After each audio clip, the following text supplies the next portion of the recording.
오늘 말씀을 가만히 보면 세 명의 여자들이 예수님의 무덤을 찾아가죠. 여러분, 이 부활의 아침에 이 세 명의 여자들이 예수님의 무덤을 찾아가는데 그 이유는요, 예수님이 부활하셨구나, 이걸 믿고 찾아간 게 아니라는 거예요. 뭘 보면 압니까? 향품. 예수님의 시신의 발을 향품을 가지고 그날 아침에 무덤에 찾아간 겁니다. 그래서 걱정하는 겁니다. 내가 우리 예수님의 시신에 향품을 발라야 되는데 누가 우리를 위하여 저 돌을 굴려주리요. 이런 근심을 가지고 무거운 마음을 가지고 찾아오는 겁니다. 그런데 우리가 읽었던 것처럼 이 여인들이 무덤에 도착했을 때는 이미 돌문이 벌써 굴려져 있는 겁니다. 그리고 천사들과 만난 다음에 이 여자들이 달려나가는 겁니다. 무서워서 두려워서 도망치는 것이 아니라 예수님이 부활하셨다는 이 기쁨의 소식을 전하고자 달려가는 겁니다. 사랑하는 성도 여러분, 부활이란 예수님께서 무덤에서 장사 지낸 바 되었다가 3일 만에 다시 살아나신 것만을 부활이라고 말하지 않습니다. 여러분, 부활이라는 것은 내가 지옥에 갈 수밖에 없는데 천국에 가는 이 영적인 신분이 바뀌는 것, 이것만을 부활이라고 말하지 않습니다. 여러분, 부활이란 오늘 내 삶에 무거운 돌들이 있는 겁니다.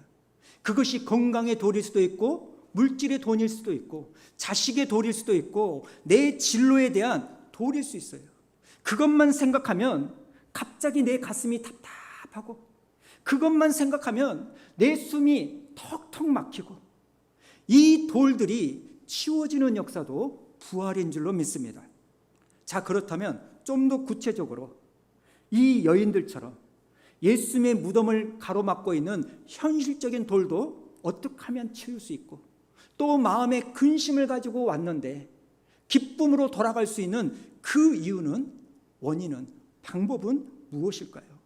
저는 오늘 말씀을 통해서 두 가지를 좀 나누려고 하는데요.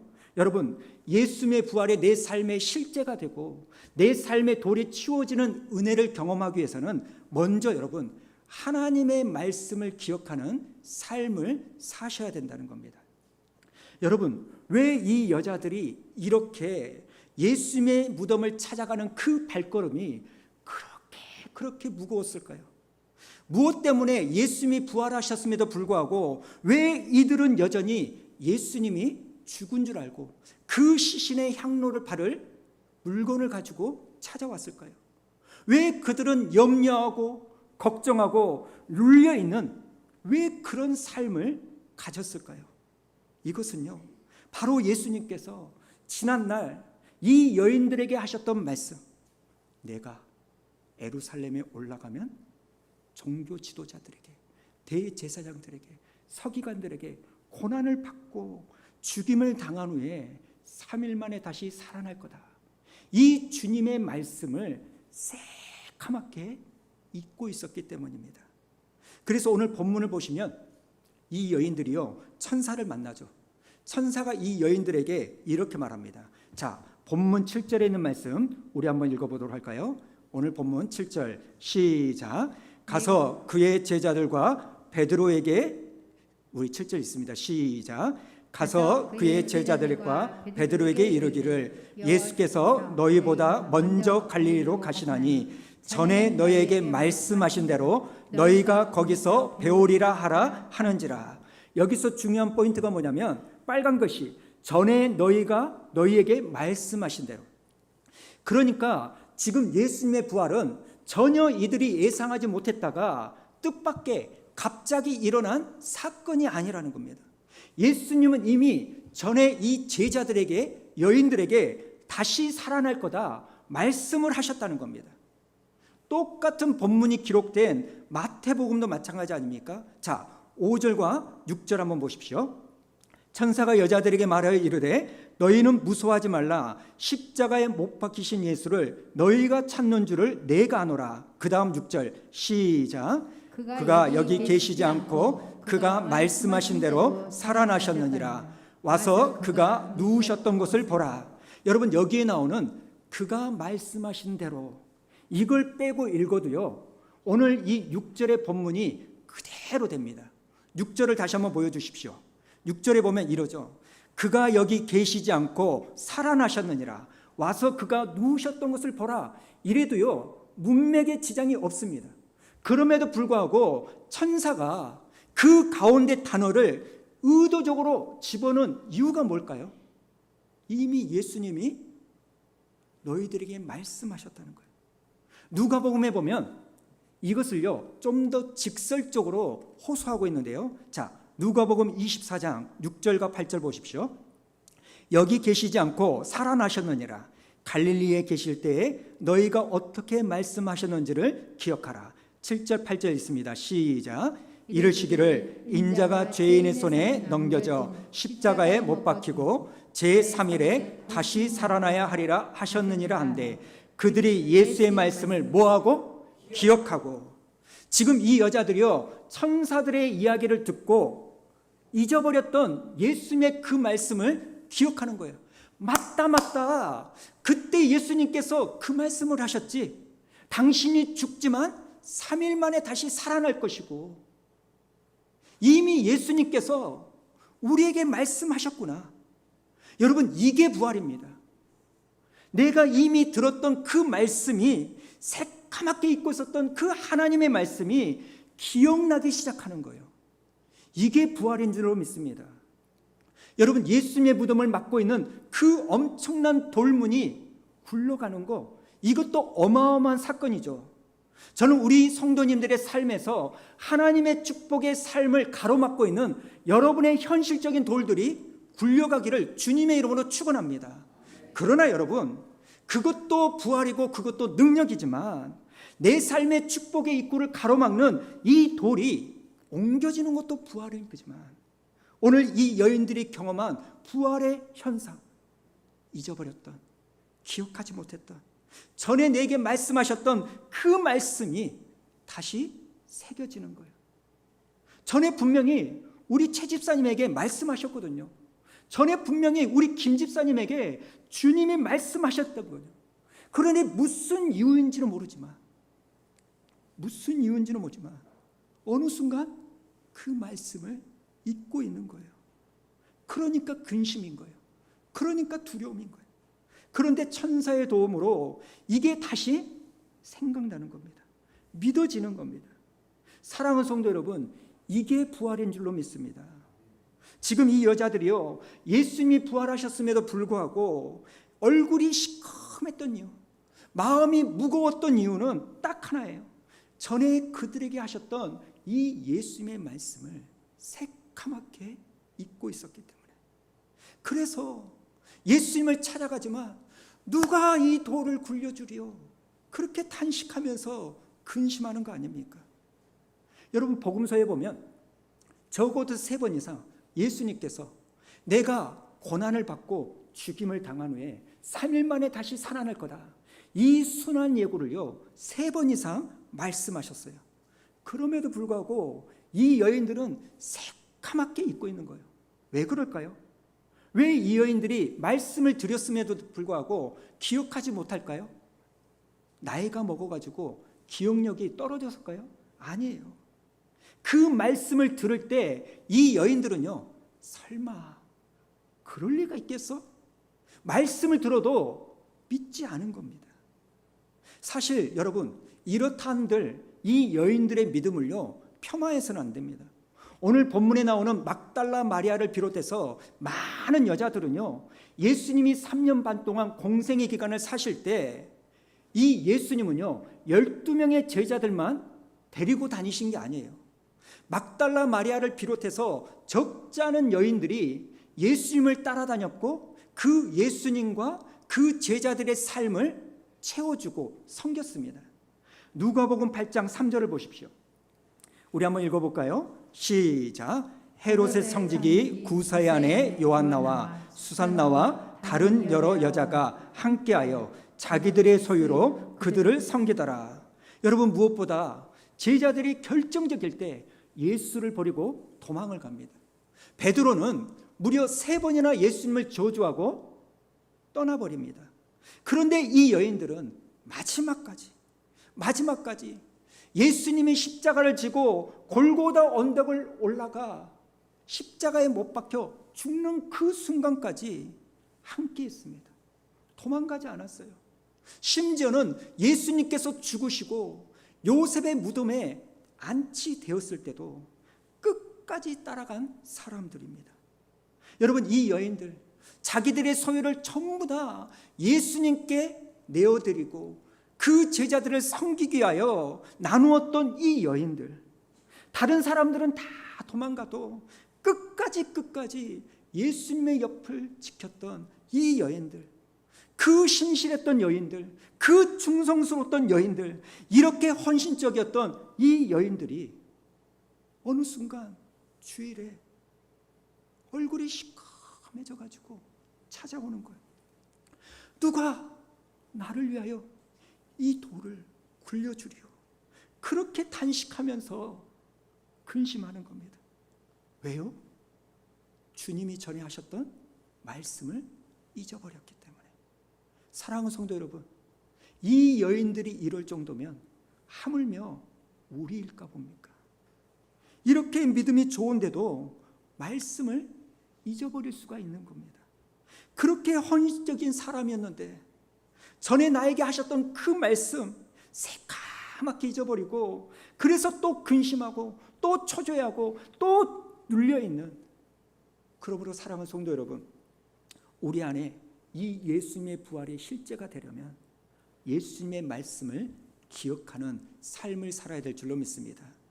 그리고 이 말씀은요, 우리가 기억해야 될 이 말씀은 처음 듣는 말씀이 아니라, 새로운 말씀이 아니라 전에 하셨던 말씀, 전에 나에게 주셨던 말씀, 구약 성경 39권, 신약 성경 27권, 총 66권을 통하여 저와 여러분에게 주셨던 이 말씀을 기억하는 겁니다. 여러분, 여기서 기억하다 이 말은요, 언어적으로 무슨 말이냐면 묵상하다, 되새김질하다는 거예요. 여러분, 소가 한 번 먹고 끝내는 것이 아니라 또 내뱉어가지고 되새김질을 하는 것처럼, 여러분, 우리가 말씀을 듣고 예배 드렸어, 끝났어, 그게 아니라 여러분 되새김질하는 거예요. 쉽게 말하면 복습하는 겁니다. 여러분, 제 설교가 좋아서 그러는 게 아니라 여러분 기억하기 위해서는요, 집에 돌아가실 때, 차 타고 다니실 때 다른 거 유튜브 듣지 말고 여러분 설교 말씀을 다시 한번 되새김질하고 복습하셔야 돼요. 묵상이 뭡니까? 끊임없이 그게 떠올라오는 거예요. 예를 들면 이런 거 아닙니까? 아내하고 저하고 싸웠어요. 말로 싸우면 제가 이길까요? 아내가 이길까요? 아내가 이기죠. 막 싸우다가 아내가 뭘 한마디를 딱 던졌어요. 그 순간 제가 속으로 졌다. 그리고 꿀먹은 벙어리로 밖을 나옵니다. 그리고 항상 생각하는 거예요. 왜 내가 아무 말도 못했을까? 왜 이럴까? 맞다. 이렇게 말했을 때 내가 이렇게 받아쳤어야 되는데 왜 내가 그렇게 못했을까? 바보 멍충이. 이렇게 생각되면서 끊임없이 떠올려지는 거. 여러분, 이게 묵상이에요. 묵상이에요.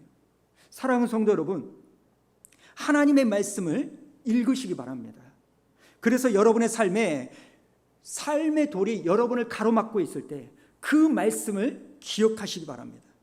사실 여러분, 2000년 전에 죽으시고 부활하신 이 예수님의 부활이 2000년이 지난 지금 저와 여러분과 무슨 상관이 있습니까? 내가 어떻게 구원을 받는 겁니까?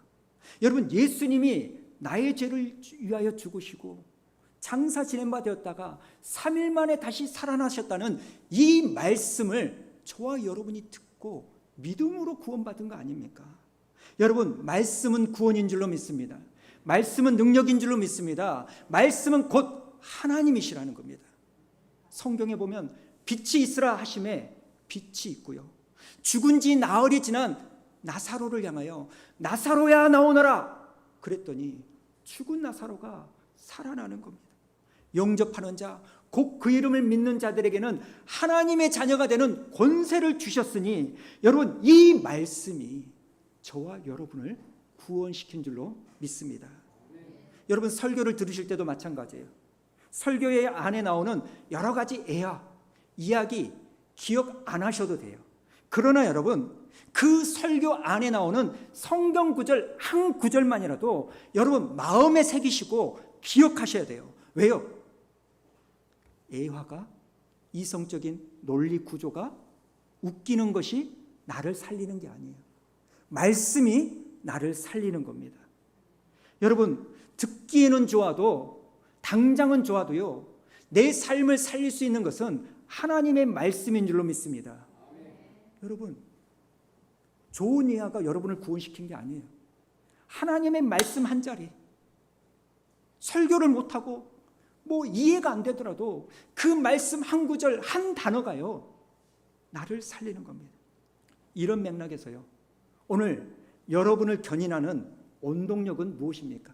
무엇이 여러분을 웃게 만들고 울게 만드십니까? 물질입니까?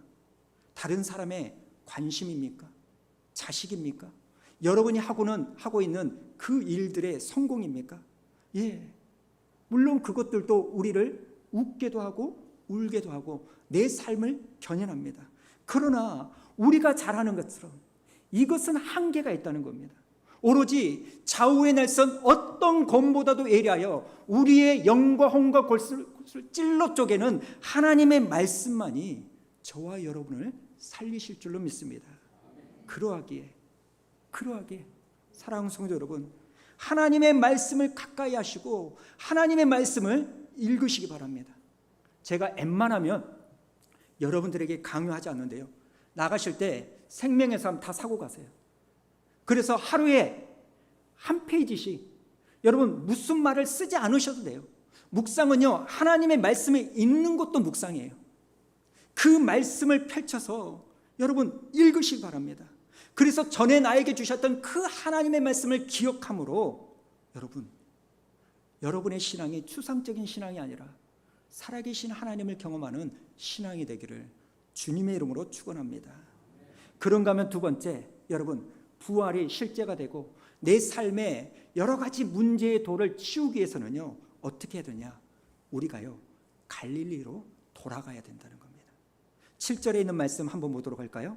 오늘 본문 7절 다 같이 읽습니다. 시작. 가서 그의 제자들과 베드로에게 이르기를 예수께서 너희보다 먼저 갈릴리로 가시나니 전에 너희에게 말씀하신 대로 너희가 거기서 배우리라 하라 하는지라. 지금 천사가 이 여인들에게 뭐라고 말합니까? 갈릴리로 가라는 거예요. 갈릴리로 가면 부활하신 주님을 만날 수 있다는 거예요. 그러면 여러분, 언제 이 이야기를 하셨느냐? 마가복음 14장 27절에 보니까 이런 말씀이 있습니다. 자, 27절을 보십시오. 예수께서 제자들에게 이르시되 너희가 다 나를 버리리라. 이는 기록된 바 내가 목자를 치리니 양들이 흩어지리라 하였음이라. 그러나 내가 살아난 후에 너희보다 먼저 갈릴리로 가리라. 여러분, 이미 예수님은 제자들과 함께 했던 최후의 만찬에서 이 이야기를 하셨어요. 그러니까 이 말씀을 하신 지가 며칠 안 된 겁니다. 내가 살아난 후에 너희보다 먼저 갈릴리로 갈 거다. 내가 너희를 거기서 보기 원한다. 자, 그렇다면 여러분, 여기서 질문이 하나 생겨요. 왜 예수님은 갈릴리에서 제자를 보고 싶어 했을까? 왜 예수님은 굳이 갈릴리로 제자들을 부르셨을까? 사실 예수님이 어디에서 십자가를 지셨습니까? 예루살렘 갈보리 언덕에서 십자가를 지셨죠. 그리고 제자들이 지금 어디에 있습니까? 예루살렘에 있어요. 그러면 예수님이 부활하신 후에 제자들을 만나고 싶다면 굳이 수백 킬로 떨어져 있는 저 먼 갈릴리, 그곳으로 갈 필요 없이 제자들이 있는 이 예루살렘에서 만나면 되는 거 아닙니까? 그런데 왜 예수님은 내가 너희들보다 먼저 갈릴리로 가겠다, 너희들은 그곳으로 와라, 왜 이러실까요? 여러분, 왜 예수님은 부활 후에 갈릴리에서, 예루살렘이 아닌 이 갈릴리에서 이 제자들을 만나고 싶었을까요? 여러분, 이 갈릴리는요, 예수님과 제자들에게 있어서 낯선 곳이 아닙니다. 예수님은 베들레헴에서 태어났지만 자라신 곳은 어디예요? 나사렛. 이 나사렛은요, 갈릴리의 한 동네입니다. 그리고 가론 유다를 제외한 11명의 제자들의 고향이 갈릴리예요. 여러분, 그러니까 이 갈릴리는 예수님과 제자들에게 있어서 굉장히 익숙한 겁니다. 그러나 보다 근본적인 이유가 뭔지 아십니까? 이 갈릴리는요, 제자들이 누구를 만난 곳이에요? 예수님을 처음 만난 곳이에요. 이 갈릴리는요, 예수님께 부름을 받은 곳이에요. 이 갈릴리는요, 예수님께 은혜를 받은 곳이에요. 이 갈릴리는요, 예수님의 첫사랑을 경험한 곳이 갈릴리입니다. 그리고 예수님을 위하여 이 제자들이요, 자기들의 가진 모든 것을 버려두고 주님을 쫓았던 곳이 갈릴리입니다. 예수님의 24번의 표적이 있는데 그 중에 18번의 표적이 이 갈릴리에서 일어났고요. 나중에 예수님을 다 버리고 세상으로 돌아갔던 이 제자들이 다시 회복하고 다시 일어났던 곳이 갈릴리라는 거예요. 여러분, 지금 예수님은요, 바로 이런 구원이 있었던 곳, 바로 이런 은혜가 있었던 곳, 바로 이런 첫사랑이 있었던 이곳에서 제자들을 보자는 거예요. 이런 점에서 여러분에게 질문을 드리고 싶습니다. 여러분에게는 갈릴리가 어디입니까? 여러분의 갈릴리는 어떤 곳입니까? 하나님께 은혜를 입은 곳, 하나님의 사랑을 체험한 곳, 내가 힘들고 어려울 때 그곳만 가면 내가 회복이 일어나고, 그곳만 가면 내가 다시 살아나는 그 하나님과의 추억이 있고 하나님과의 은혜가 있고 하나님의 기름 부으시는 이곳이 어디입니까? 저는 기도합니다.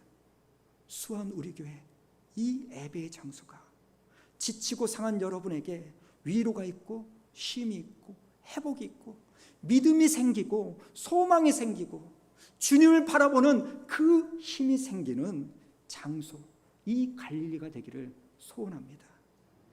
여러분, 여러분에게는 갈릴리가 있어야 돼요. 여러분의 갈릴리는 어떻습니까? 너무나 분주하고 바쁘고 버겁지만 여러분, 그 갈릴리로 돌아가지 않으면 우리의 삶은 무너지기 쉽습니다. 나의 뜨거웠던 믿음은 과거형이 되기 쉬워요. 그래, 내가 3년 반 전에 예수를 만나서 모든 것을 버리고 쫓았지. 그래, 그때가 좋았어. 맨날 과거에 좋았던 때만 회상하고 여러분, 추억팔이하는 그 인생을 살 수밖에 없어요. 오늘 주님이요, 여러분에게 말씀하십니다. 너의 갈릴리는 어디냐? 여러분, 부활의 아침에 부활의 소식을 듣고 천사의 말을 들어서 과거에 나에게 주셨던 하나님의 말씀을 기억했지만 실제 이들의 믿음이 회복되는 곳은 주님을 만난 장소 갈릴리입니다. 나를 살리는 곳 갈릴리. 여러분의 골방이 있으셔야 돼요. 여러분의 은밀한 곳이 있어야 돼요. 하나님의 기름 부으심이 있는 이 갈릴리를 찾는 여러분 되기를 축원합니다. 그런가 하면 또 한편으로 제가 말씀을 묵상하는데요, 이렇게 하나님의 은혜가 있는 이 갈릴리, 내가 소유해야 되고 사모하고 가져야 되지만 역설적이게도요, 이 갈릴리는 제자들에게 있어서 불편한 곳입니다. 무슨 말이냐면 이 제자들은요, 예수님을 만난 후에 자기들의 좋은 직업과 모든 재산을 내려놓고 주님을 쫓았어요. 베드로와 야고보와 안드레, 요한은요, 아버지와 배를 버려두고 주님을 쫓았죠. 세리 마태는요, 안정적이고 가만히만 있어도 돈이 들어오는 그 미래가 보장된 이 직업을 버렸습니다. 그런데 이 모든 것을 버리고 주님을 따랐는데 처음에는 좋았죠. 수없이 많은 사람들이 쫓아오니까. 그런데 3년 반이 지난 이후에 갑자기 자기의 스승이 십자가에 못 박혀 죽어버린 거예요. 많은 사람들이 나의 이 모습을 보고 수근거릴 거 아닙니까? 이런 상태에서 고향으로 돌아가면 금이 환영은커녕 실패자다. 그거 봐봐, 모든 재산을 탕진하고 이제는 오도갈 데 없는 인생이 되었다. 실패자의 모습으로 갈릴리 자기 고향에 나타날 수밖에 없는 거예요. 안 믿는 사람들은 그렇게 볼 수밖에 없는 겁니다. 여러분, 신앙생활하는 성도들에게도요, 갈릴리는 누구에게나 있습니다. 가자니 부담스럽고 안 가자니 불편한 그 장소. 어떤 분에게는요, 직장이 갈릴리일 수 있어요. 저 김과장, 저 박대리, 그 사람이 불편할 수 있어요. 어떤 분들에게는 배우자가 갈릴리일 수 있어요. 또 어떤 분들에게는 이 교회가 갈릴리일 수 있어요.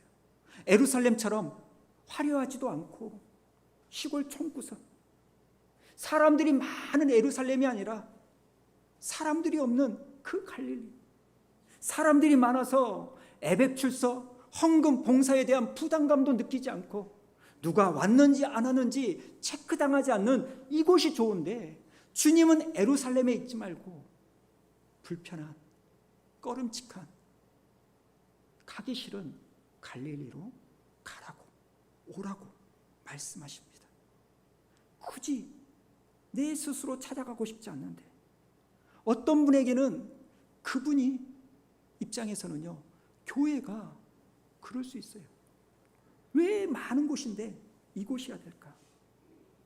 여러분, 주님이 그럼에도 불구하고 갈릴리에서 보자는 거예요. 어떤 의미일까요? 우리에게 있어서 갈릴리는요, 내 삶을 살아내는 일상이라는 거예요. 여러분, 주님이 제자들을 회당에서, 성전에서 부르셨습니까? 아니에요. 배에서 금을 깁는 것을 보시고 세금을 걷는 자리에 앉아있는 마태를 보시고 그들의 삶의 현장에서 주님이 부르셨어요. 오늘 우리의 갈릴리는요, 가정일 수 있습니다. 불편한 직장일 수 있고 이곳 교회일 수 있습니다. 그럼에도 불구하고 은혜가 뭡니까? 내가 그렇게 부담스럽고 가기 싫은 그곳에서 버티고 인내하고 견디낼 때 주님이 찾아오는 게 아니라 이미 먼저 주님은 가서 우리를 기다리시는 거예요. 요한복음에 보면 제자들이 옛날의 직업 업으로 돌아갔죠. 그때 주님이시다. 그러니까 베드로가 배에서 뛰어내려 쫓아옵니다. 그럴 때 주님이 어쩝니까? 먹을 것을 다 준비하고 제자들을 맞이하시는 거예요. 사랑하는 성도 여러분, 때로는 그 갈릴리가 부담스럽고 가자니 불편하고 안 가자니 꺼림칙한 그곳이라 할지라도 주님은 먼저 가셔서 우리를 기다리고 계신 줄로 믿습니다. 오늘 말씀을 마무리하죠. 두 가지를 기억하시기 바랍니다. 하나님의 말씀을 기억하기 위하여 말씀을 가까이 하는 저와 여러분 되기를 원합니다. 말씀을 복습하시기 바랍니다. 말씀을 읽으시기 바랍니다. 왜요? 말씀만이 나를 살아내게 만드는 힘이기에. 두 번째, 여러분의 영적인 갈릴리는 어디입니까? 현실적인 갈릴리 피하지 마십시오. 하나님께서 감당할 수 있는 힘을 주실 줄로 믿습니다.